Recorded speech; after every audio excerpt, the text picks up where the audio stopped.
Buongiorno a tutti ragazzi, un'altra volta allarme europeo, clima in difficoltà. Stavolta sarebbe addirittura la corrente del Golfo a preoccupare gli scienziati. In effetti si è scoperta che si sta indebolendo, ragazzi, troppo precocemente, quindi si sta indebolendo più 3-4 volte più veloce del normale. Questa è una cosa che non va bene, ragazzi, perché come voi ben sapete, molti di voi credo lo sappiano, la corrente del Golfo è tipo un nastro trasportatore, chiamiamolo così, va, che invia il calore verso le coste atlantiche del nostro continente e ci salva dai rigori invernali e ad esempio non sono risparmiate alle coste orientali del Canada, quindi viviamo un clima piuttosto più temperato rispetto alle altre tipo Canada e altre nazioni, quindi questo nastro trasportatore fa l'Europa la fa stare in un modo non esageratamente freddo, però se si indebolisce ragazzi sono guai per tutti. Quindi gli scienziati dicono, anzi confermano, che c'è un notevole anticipo rispetto alle previsioni che indicavano più o meno, ragazzi, questo evento non prima del 2100. Quindi non sono, in effetti, non sono proiezioni allarmistiche che sono state già anticipate in questi 2 anni, che si sapeva che in un futuro la corrente del Golfo si sarebbe un po', tipo fermata e questo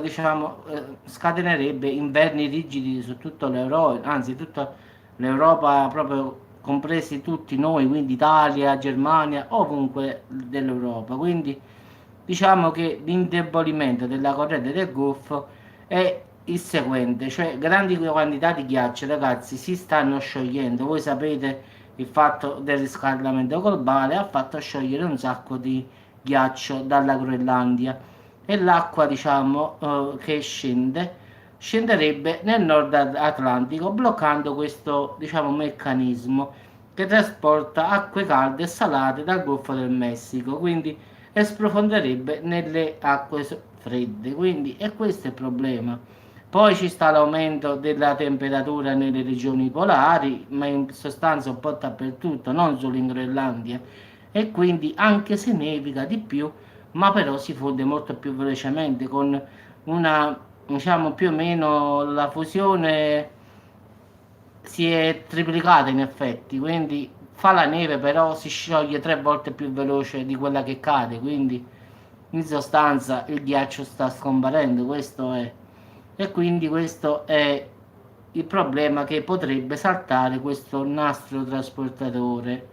quindi in effetti lasciando al gelo il nostro continente. In particolare, ragazzi, sulla stagione invernale, quindi se per puro caso questo nastro trasportatore di acqua, temperata si bloccasse, avremo degli inverni davvero rigidi. Non dico era glaciale, ragazzi, ma comunque vivremo inverni parecchio drastici, quindi che ne so, dove farà meno 4, meno 5 si potrà avere meno 10, meno 15.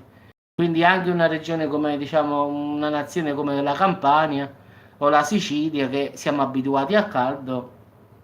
sprofonderebbe in un inverno al quale non siamo neanche abituati noi qua. Diciamo che qua le temperature a Salerno, ma se proprio vogliamo esagerare, ragazzi, non sono mai scese sotto lo zero se non in rare, ma 2 o 3 volte negli ultimi 10-15 anni. Quindi diciamo che si mantengono sempre a 6, 7, 8, 10, questa è rarissimo che qui a Salerno si possa arrivare a meno 6, a meno 7, non è mai capitato, una sola, 2 o 3 volte ha fatto la neve,